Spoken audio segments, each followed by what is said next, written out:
Gusto mo bang kumita sa Reels? So, ganito gawin mo.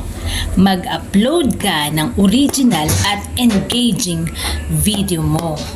Tapos, huwag mong kakalimutan syempre na makipag-engage sa mga kapwa content creator mo. At, magsipag ka palagi sa pag-upload. Bawal ang tatamad-tamad sa mundo na meta.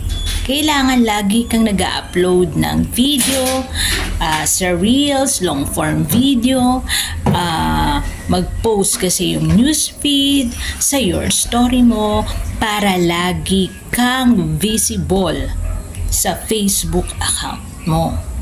Hindi pwede ang tatamad-tamad dito, kaya kung gusto mong kumita, kailangan mong magtiyaga. Kailangan mong paghirapan ang ibibigay sa iyo ni Meta na pasahod kung sakali mang ma-monetize ka na. So, ang gawin mo, magsipag ka, at kapag nagsipag ka, marami kang monetization tools na hindi mo alam o sukat akalain na nandun na pala. Tulad ng halimbawa ads on Reels, ng in-stream ads, at kung pala rin ka pa, baka mayroon ka pang subscription, kaya magsipag ka lang, ha?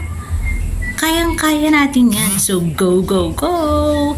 Bye-bye, don't forget to share my video and follow me, babu!